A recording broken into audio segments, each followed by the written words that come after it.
కానీ ఇప్పటివరకు కూడా ఒక 10 మంది కూడా అడ్మిషన్ తీసుకో పరిస్థితి అధ్యక్ష. అధ్యక్ష ఇంకొకటి అధ్యక్ష, మా యొక్క గౌరవ మినిస్టర్ గారికి రిక్వెస్ట్ చేసిన అధ్యక్ష, భారతదేశంలో ప్రప్రథంగా బీబీ నగర్లో అధ్యక్ష, బీబీ నగర్లో ఈ డిఫెన్స్ అకాడమీకి చెందాలి, డిఫెన్స్ అకాడమీలోకి పోవాలి, మనం బిడ్డలందరూ ఆర్మీలో సెలెక్ట్ కావాలి, పైలట్ కావాలి, డిఫెన్స్లో అడ్మిట్ కావాలని చెప్పి ఫస్ట్ టైం బీబీ నగర్లో మనం ఒక డిఫెన్స్ కాలేజ్ పెట్టింది అధ్యక్ష, సోషల్ వెల్ఫేర్ సంబంధించి.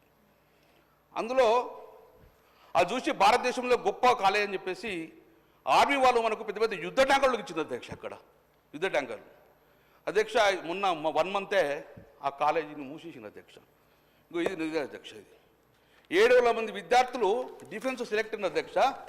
అందులో ఉన్న యుద్ధ ట్యాంకర్లో ఈరోజు చెత్తలుండే పరిస్థితి వచ్చేది, దాన్ని మూసేసిన అధ్యక్ష. అందులో సోషల్ వెల్ఫేర్ బిడ్డలు ఈరోజు డిఫెన్స్ సెలెక్ట్ అయ్యే వాళ్ళు సుమారు 700 మంది బిడ్డలు సెలెక్ట్ అయిన అధ్యక్ష. మూసేస్తే మా బిడ్డల భవిష్యత్తు ఏంది అని కూడా మీకు చెప్తా అధ్యక్ష. ఇగో ఈ పిల్లలందరూ ఇది తమరికి మీ ద్వారా మాకు పంపిద్దా గవర్నమెంట్కు. ఇమ్మీడియట్గా బీబీ నగర్లో డిఫెన్స్ అకాడమీని ఓపెన్ చేసి రన్ చేయాలని చెప్పేసి నేను ప్రభుత్వాన్ని డిమాండ్ చేస్తాను అధ్యక్ష.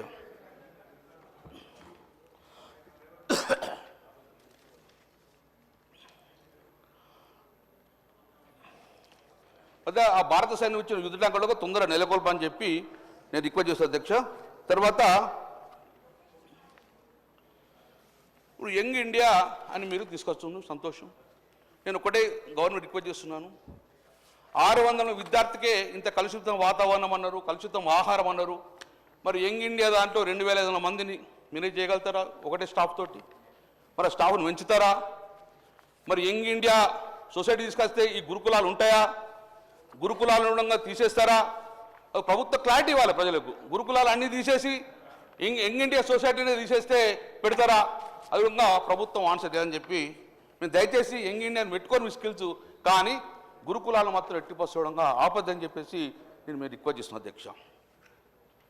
అధ్యక్ష,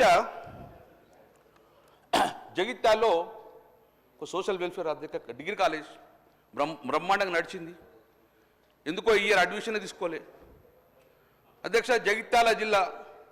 జగిత్యాల జిల్లాలో ఉన్న సోషల్ వెల్ఫేర్ డిగ్రీ కాలేజీలో ఈ సంవత్సరం ఎందుకు అడ్మిషన్లు కాల్ఫర్ చేయలేదు? ఒక బిడ్డ కూడా అందులో ఎందుకోసం అడ్మిషన్ ఇవ్వలేదు? అది ప్రభుత్వం చెప్పాలి. ఇమీడియట్గా సోషల్ వెల్ఫేర్ జగిత్యాలలో కంటిన్యూ చేయాలని నేను కోరుతున్నాను. విప్ గారు మీ తర్వాత ఆన్సర్ చేయండి అందరూ. ఇలా సంస్థకు చెడ్డ పేరు తేవడం ద్వారా ప్రభుత్వానికి చెడ్డ పేరు తెచ్చేటువంటి కుట్ర జరుగుతోంది అనేటువంటి అంశాన్ని కూడా మీ ద్వారా సభ దృష్టికి తీసుకొస్తున్నాం. ఏం మాట్లాడుతూ ఉన్నారు?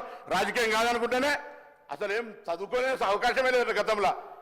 చదువుకు సంబంధించిన ఇన్ఫ్రాస్ట్రక్చర్ క్రియేషన్, చదువుకు సంబంధించినటువంటి విద్యా హక్కు చట్టం, అనేక రకాలుగా ఈరోజు మేము దేశంలో 100 మంది సీఓలు ఉన్నారంటే ఆనాటి నెహ్రూ గారి ఆలోచనకు అనుగుణంగా ఇన్ని విద్యాలయాలు ఏర్పాటు చేస్తే మీరు ఏం చేశారు చెప్పండి?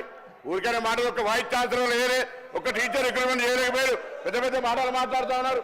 ఇది పరిస్థితి. దయచేసి వాస్తవాలను మాట్లాడమండి, సద్విమర్శ చేయమండి, ప్రభుత్వం సలహా చెప్పమండి తీసుకుంటాం, కానీ రాజకీయంగా మాట్లాడితే ఎవరు చూస్తూ ఊరుకోమనే మాట మనం చేస్తాం. స్పీకర్ సార్ స్టార్ట్ అయ్యి 1 మినిట్ అయింది, 1 నిమిషం మాట్లాడినాం. నాకు అరగంటను 40 నిమిషాలు టైం ఇచ్చిండ్రు. అరగంట 40 నిమిషాలు ఎన్నిసార్లు ఎత్తురో తెలియదు. మీరు 2 రోజుల ట్రైనింగ్ పెట్టిండ్రు, 2 రోజుల ట్రైనింగ్ పెట్టిండ్రు. మొదటిసారి ఎమ్మెల్యేకు ట్రైనింగ్ ఇచ్చిన అన్నారు మీరు. పార్లమెంటరీ ప్రొసీడింగ్స్ తెలివై, అసెంబ్లీ ప్రొసీడింగ్స్ తెలివై మీరు మీరు మీరు అధ్యక్ష, గౌరవ మంత్రి గారు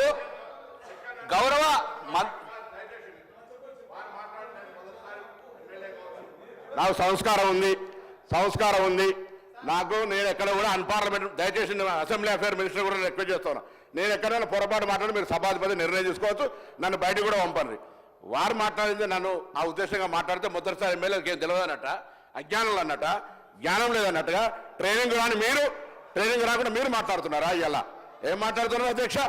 మొదటిసారి ఎమ్మెల్యేకి ఏమైతే అరే పార్లమెంట్ మెంబర్ చేసిన తెలంగాణ కోసం కొట్టాడినా నీ నాయకుడు ఉన్నాడు, చేరు పటాకు కుక్క పటకా నన్నలే మిమ్మల్ని అన్నాడు తెలంగాణ చౌకుల తెలంగాణ ఉద్యోగుల పార్టీ మారి నువ్వు ఇట్లా మాట్లాడితే అధ్యక్ష?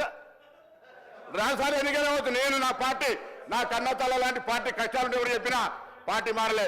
మీరు పార్టీ మారేసి నేను 3 సార్లు ఎలక్ట్ అయినా గొప్పడు ఎట్లా? ఏ పర్సనల్ ఇష్యూ నా గురించి మాట్లాడు. మీరు పర్సనల్ నువ్వు కూడా మొదటిసారి అయినావు. ఆ మాట మాట్లాడడం తప్పు. మొదటిసారి ఎమ్మెల్యే అనేటువంటి మాట దయచేసి అధ్యక్ష అది వాపసు ఇవ్వాలి, రికార్డులో తొలగించారు. నేను మొదటిసారి ఎమ్మెల్యే అనేది మాత్రాన ఎక్కడైనా అన్పార్లమెంటరీ ఒక మాట పొరపాటు మాట్లాడితే నాకు ఏ శిక్ష వేసినా నేను అనుకుని దయచేసి ఇది మీరు నిర్ణయం చేసి